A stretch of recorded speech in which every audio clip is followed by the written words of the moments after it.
Hey guys, welcome back to the Laid Back Homestead. I'm Crystal and I've got some garden chores to do today, but I also wanted to give a quick garden update because unfortunately for me, things are going from bad to more bad. I don't want to say worse because I don't think I've bottomed out there yet.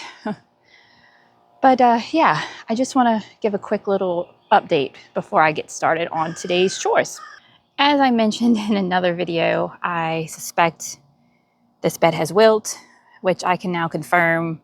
I've yanked out several things with wilt. The potatoes are now becoming susceptible to it.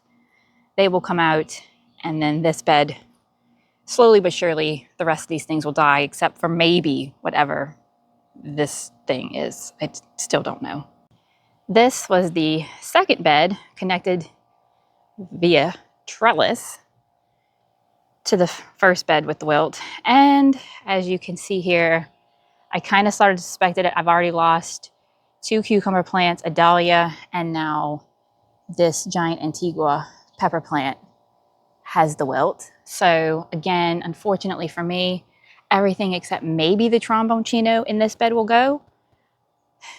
The trombone chino may be my only survivor. He did grow in my ground last year where I had wilt before that. So I guess it's a possibility he'll survive.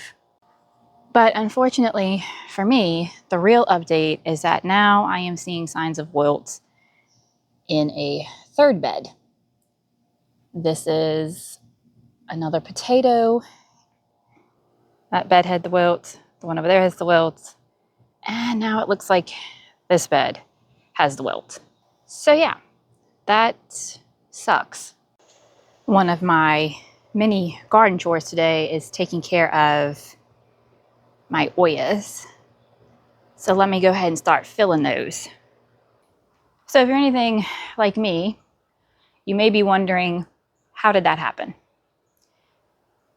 When I'm so careful and when my beds are not exposed to the ground, how did I end up with at least three, as far as we know, 3 beds and several grow bags with bacterial wilt? I'd like to know too. I'll sit out here in the shade. I like these clear bottles that show you they're empty. So I'm filling my oyas. In a perfect world, nobody would deal with the wilt. I do not know how I keep getting cross-contaminated. I'm assuming animals, pests, some kind of way are the cause for this. But even my husband brought up a good point that at the end of the day, even just cutting the grass could cross-contaminate the beds. Something as simple as kicking up, dirt and grass from just something like that, getting in your beds is enough to cause cross-contamination.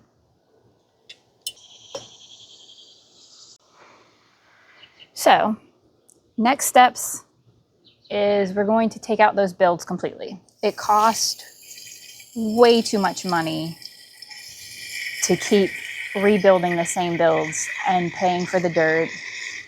It's just too much, and it's way too disheartening. I'm not going to give up growing. I'm just simply going to pivot. And cost is a concern, as with anything. We're trying to decide exactly what that's going to look like, and I think we've come to an agreement.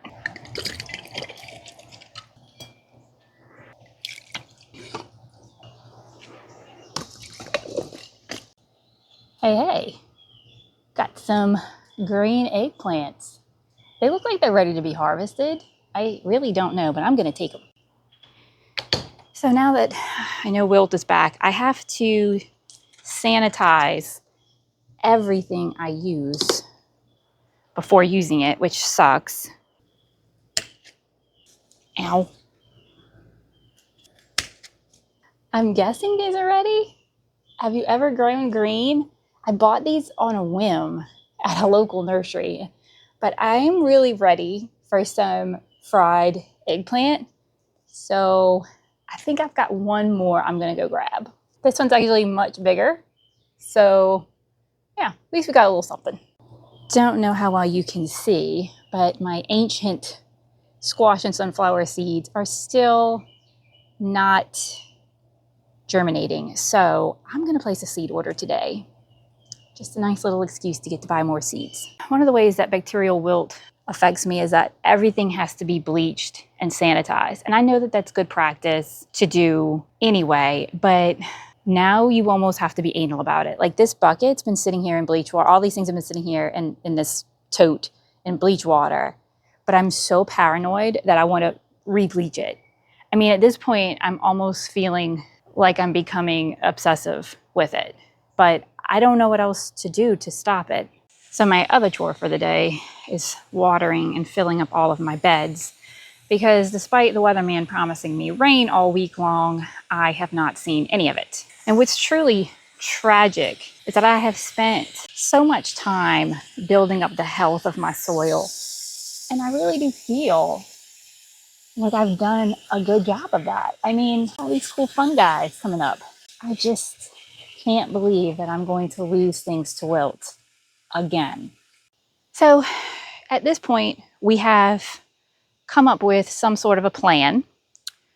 I'm going to be expanding my hydroponic growing, and I'll show you. I know this bed, that bed, and more than likely this bed here. It's not behind this one.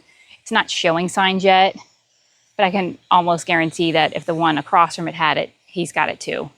Just have a funny feeling about that. But we're thinking, because I don't love the totes, but they're free and we have access to them. My husband was thinking we do a build where we utilize the totes as water reservoirs for a hydroponic system. It would be a much larger reservoir than what I have from my Dutch buckets now, so it would be less maintenance, I'm hoping. And the thing with hydroponics is, if I get cross-contaminated, it's a lot cheaper to dump water out of a tote onto the ground than it is to replace all of the dirt and all of that. So it's a little bit easier too as far as maintenance goes, because you're on a set schedule. That's where we're heading. Now, we will be doing something aesthetic around this. His suggestion was maybe to do some sort of like wooden facade or just a wooden frame around it to make it look aesthetically appealing to someone like myself who just doesn't love the totes. I mean, I'm grateful for them because, like I said, they're free. I mean, I really did want to expand my hydroponic system. I just didn't want to do it in this way. So that is a little depressing, but we'll get through it. Well, my coleus is still growing. So while my beds are being watered, I have some past their prime cucumbers here that I want to divide up and put in all my worm towers. Got 11 beds. We'll end up with 12 pieces, I guess. I'm thinking about trying parthenocarpic varieties of squash in my greenhouse. If anyone has experience with that, let me know. I've got a few ideas, but tired of having to come out every day and pollinate. If you've grown them, let me know how that worked out for you, if you actually saw yield or not.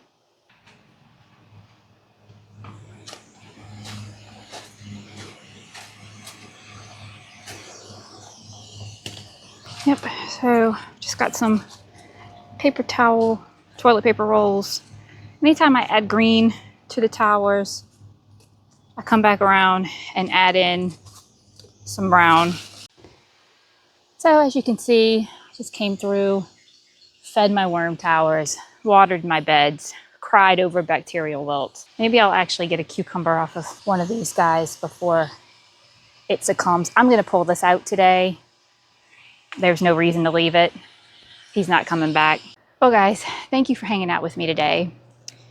If you grow in an area and struggle with bacterial wilt, please know just that you're not alone. And it sucks, and I'm not going to downplay that. And I'm fortunate and blessed to have the ability to experiment with, other growing mediums like hydroponics. Not that I'm an expert at it by any means. I mean, this is a whole new real venture that I'll have to get into, probably on a much larger scale than what I ever anticipated. I do want to do aquaponics at the homestead property, so that's something that I will do. But it's one of those things where I wanted to do it, but I wanted to do it for enjoyment, not out of necessity. And the Lord has taken that away. So I will, as I mentioned before, I will figure out the blessing in this lesson and I will share it. I know that when I first started gardening, or not gardening, but dealing with the wilt, there wasn't a lot of resources. I couldn't find anything but scientific journals, really, that offered any type of advice. And I followed all the advice and it still didn't work. I spent a lot of time diving into the research and doing the scientific things. But if it's just going to come back every year or run the risk of it coming back every year, it's just not worth it. So I will figure out something.